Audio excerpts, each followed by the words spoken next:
George Washington, Napoleon, General Patton, Charles Dickens, Voltaire. What did these historic and iconic figures have in common with the World Bank president, the founder of Facebook, the president of the International Olympic Committee, a Grammy Award-winning singer, the producer of Gravity in the Harry Potter films, and a long list of other luminaries? They were all fencers.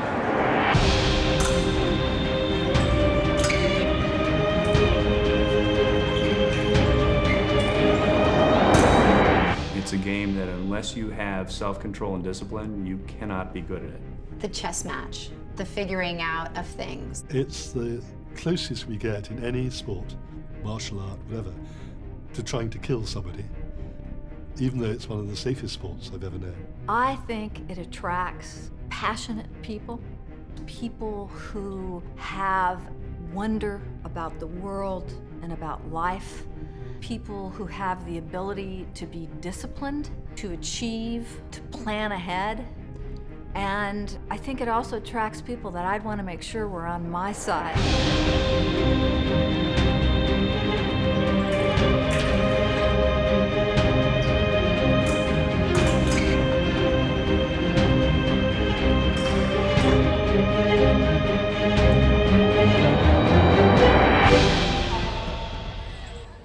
There's a reason why so many fencers that retire are successful in all other walks of life, because they've figured out how to focus and adapt to situations so quickly that when you go into the real world, it's easy. All that competition, all those years of struggling to make teams and figure out how to win, and when you get into a professional environment, it somehow makes everything seem a little easier, a little less scary, you feel a little more like you're gonna figure out the answer to whatever the problem is.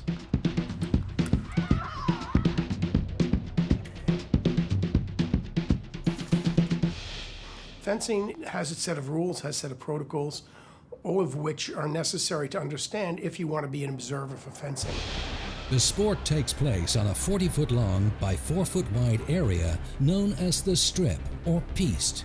In the sport of fencing, there are 3 weapons: foil, which is a descendant of the court sword used to train for duels; épée, which evolved from the 19th century dueling sword; and saber, the modern-day version of the slashing cavalry sword. Foil and épée are thrusting weapons, and one can only score a touch by striking the point of their weapon in their opponent's defined target area. Foil is governed by the rules of right-of-way. The fencer who starts an attack has the right-of-way. In order to avoid being hit, the opposing fencer usually attempts to parry the attack, and if this is successful, riposts.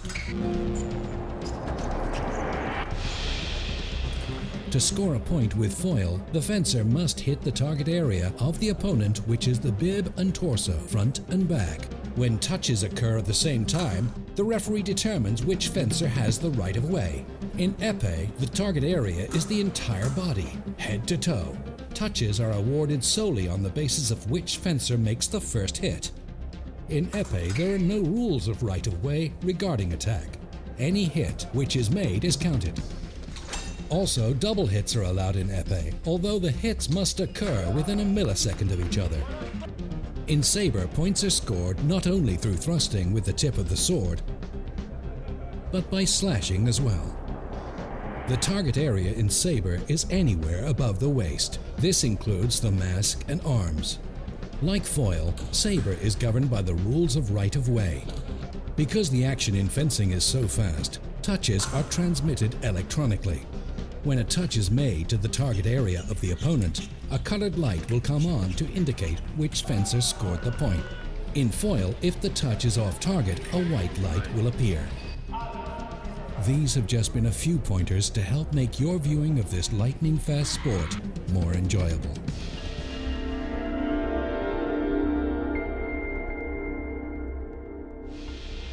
Because fencing requires both intellect and physical ability, the discipline required is probably greater than most other activities. I think skills that are learned there are transferable to anything you do in life.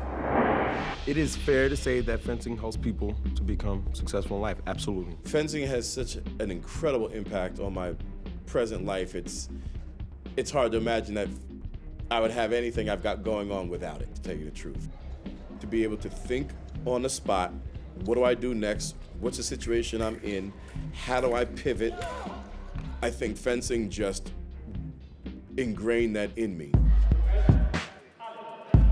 You have to consider every little nuance that could hurt you or distract you. It takes supreme focus and quick decisions. It translates over into my real life. I find myself thinking about fencing whenever I'm confronting problems in my own world. In a way, to be a successful guy running the bank or trying to influence the president of the country, you have to have a strategy. Timing becomes important when you introduce things. So all the elements of good negotiation, I think, are in fencing. The one thing that is very important about fencing is that it makes you think. It's a thinking person's sport. Fencing is a constant problem-solving opportunity. When you solve problems for yourself, it allows you to solve problems in other environments. So I think it teaches you how to mentally organize yourself and prepare for different possibilities. It's a game that you mostly have to figure out by yourself. So there's nobody else out on the strip to help you when you're holding the weapon in your hand, and you have to defeat or be defeated by somebody else. If you enjoy that, you're competitive. If you're competitive, you want to succeed at pretty much anything. And if you are able to do that under a lot of pressure and in a game that's very mentally demanding, and I don't think it's terribly surprising that people find a way to translate those life lessons into professional successes that are maybe different than what other athletes might find themselves able to achieve.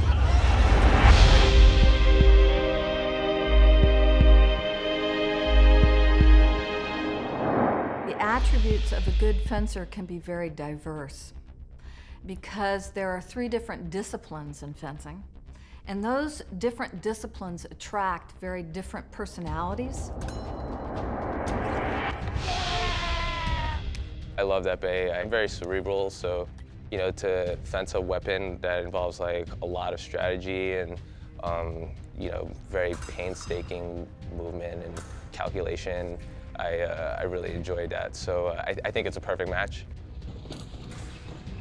Well, I actually fenced 3 years of épée, and my high school team graduated, I think, majority of the saber line, so they needed a saber fencer, and I reluctantly switched. Saber is so much better suited for me. It's a lot faster, more aggressive.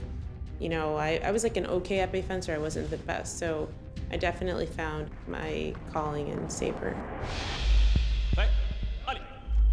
There are so many different styles and so many different personalities. Look at me, with my size, you would not expect to have a good fencer. So you have to make up with other capabilities for this.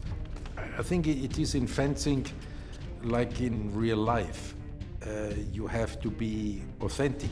One of the great attributes about fencing is you don't have to be a certain kind of person. You don't have to have a certain mentality or a certain body type. I'm quite short for a fencer, but I was able to use other attributes. I got really good at protecting my back, and I was good at using distance. So I think you can create all these different scenarios for yourself to become a great fencer, a great champion, using your own attributes.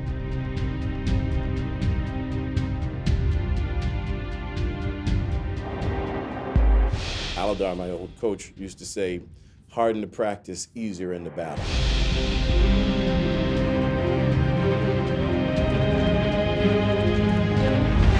For me, fencing represents a training in discipline, how to control yourself, what is involved in the preparation, for which there are no shortcuts.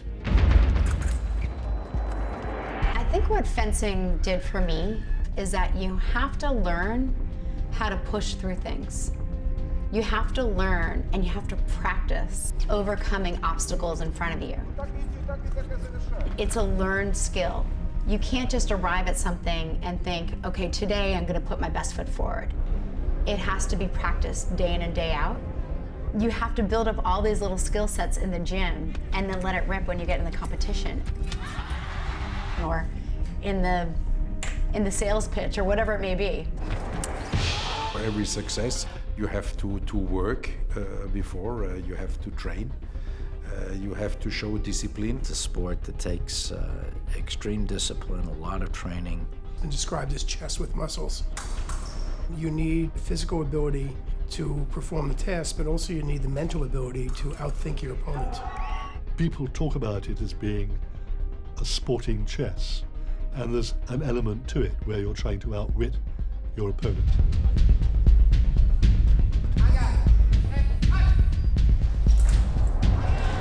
Fencing is sort of one of the most intense experiences because you're moving at a high speed with a lot of physical intensity. The moves themselves are very subtle some of the time. And somebody else is trying to hit you the entire time that you're trying to work through that physical, mental problem solving. Lastly, the thing that I also find amazing is that at the highest levels, the two competitors know each other very well, and they know that one's going to present this and think that and show the other one this, and they're expecting you to do this, but maybe you'll do that. I think it makes the game incredibly fun to watch. When you're on the strip, you have to process information so quickly. You're getting information from your entire environment. Subtle changes are happening. You know, maybe the guy, you know, he changes from being aggressive to defensive. He's stalling for time. All these types of things you have to process and sort of like, you know, make tactical decisions on. So I think it really sharpens your mind in that way. Every time you come and fence someone, there's always different things involved. Your nervous system. You look at the opponent, there's so many different ways to beat the opponent, there's so many ways to lose. So the speed of the sport is one of the great joys of the sport if you're an athlete, but it's really one of the great challenges of the sport in terms of getting a wider understanding and a wider audience. And what I've sort of told people is, you know, just enjoy the speed, but just watch and think for a moment how hard it would be if you had to react that fast, that fast, that fast, that fast, over and over and over again with somebody who's very skillful. What I tell people is just enjoy watching it.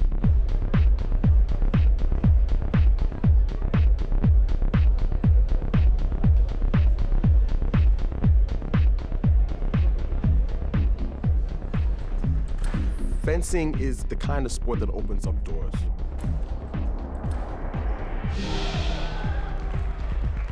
You become a member of an international fencing family, and wherever you are in the world, you just go into the fencing room, you say hello, and then you're readily accepted across ages and across background. I've made wonderful friends, I've traveled the world, and it's never ceased to interest me. And I'm still learning. That's not true of many sports, if any other sports.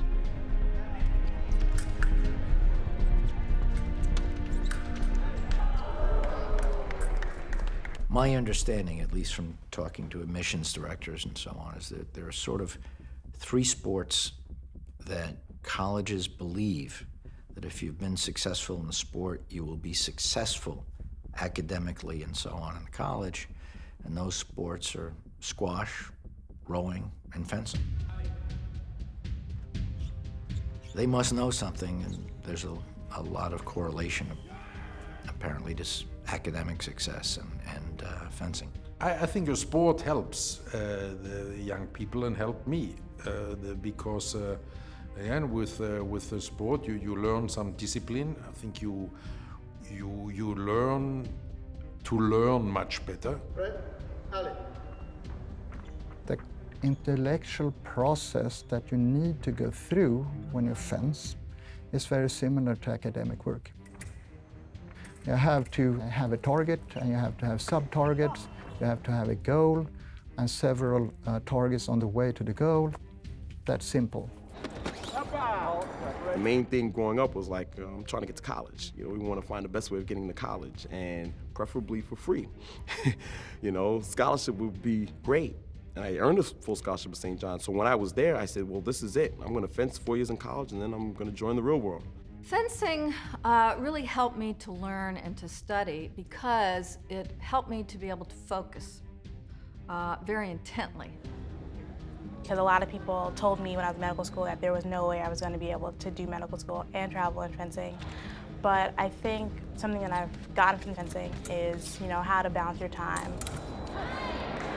When you're spending so much time, you're getting home at 7, 8 o'clock at night, that forces you to get your work done, eat dinner, go to sleep, and do it all over the next day. So it really teaches you time management, and I know that it's a crucial life skill that I learned early on. I learned to use the skills that I developed in fencing to the skills that I needed to become a better student and a better role model. With fencing, it just opened so many doors for me. This is one of the most thankful things I have in my life, going to a great school, just because of fencing, all because of fencing, really. I chose fencing because it wasn't just about being an athlete, it was about being a thinker, a planner. Fencing taught me how to be competitive. It taught me how to be a fighter and always fight to the end. But it did teach me a valuable lesson that, you know what, you're not gonna win everything. And before you can become a great winner, you have to learn how to lose. Because with losing comes experience, and with experience comes the knowledge that it takes to win. And when you lose, you learn. And if you don't learn when you lose, you will not win. So you have to see each and every loss as something very, very interesting and a learning experience. I think the most important to learn from fencing is that you know how to deal with defeat and victory.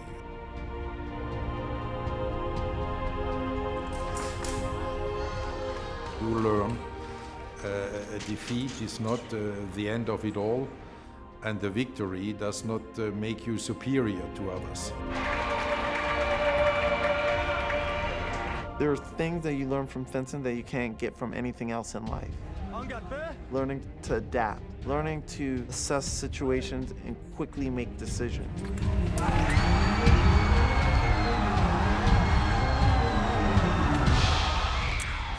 In fencing, you're thinking 2 or 3 or 4 steps ahead, and it's very hard sometimes in an intense moment to pause and think ahead like that. It works in business, it works in your personal life, it definitely works in sports. You take a lot of risks in fencing, calculated, but a lot of risks in fencing.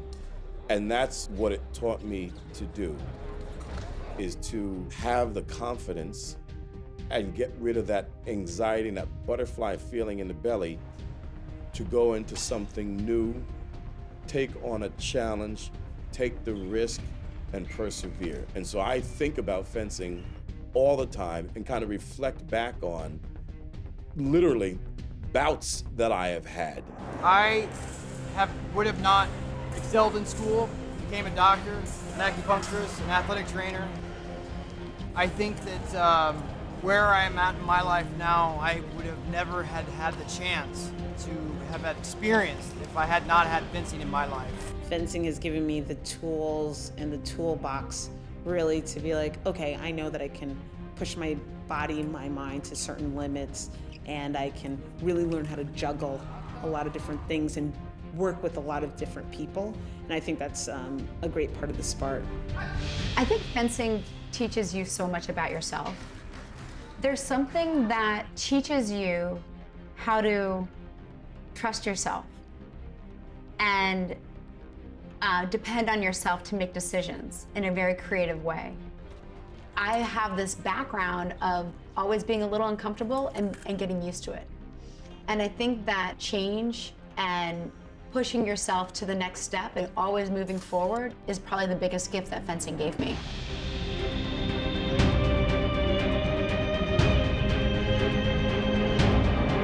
I feel fencing definitely helped me learn. It completely changed my life.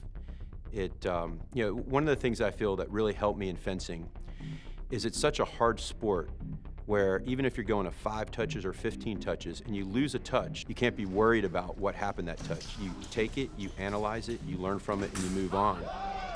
I find even in the business world, it's helped me out a lot where you might have a lot of people that are just thinking about something bad that happened on Friday, where I look at it, I learn from it, and Monday morning's a brand new day.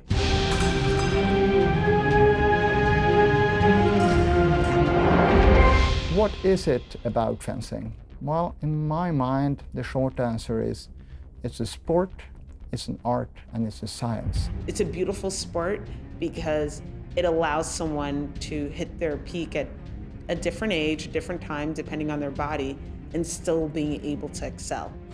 What it is about fencing? Fencing is good for body and mind. It's clearly an individual sport. You're there on your own, and you can't blame anybody else but yourself if you don't succeed. I feel like fencing is really all around me. Even though I'm not competing, it's still a part of who I am. So what is it about fencing? For me, it's about a sport that I think is very unusual in that a very diverse group of athletes learn a very complicated game. It takes a long time to learn to be good at it. It takes somebody who likes intense competition, where it's basically you in a combat environment, and where you're doing problem solving at the same time that somebody else is physically trying to hit you or defeat you. And I think that creates a sport, and it frankly trains human beings to do very interesting things, and it's something that I've always enjoyed being around, being part of. What is it about fencing? It's hard to have one answer for it. There's so many attributes to it. There's the mental side, there's the physical side, there's the chess match, there's sizing up your opponent, there's staying within yourself, putting your best foot forward, bringing your body, mind, and spirit together and channeling it. And there's something about it that's intoxicating and addicting and exciting, and it kind of grips you. And I think once you're a fencer, even if you're not training, you're kind of always a fencer.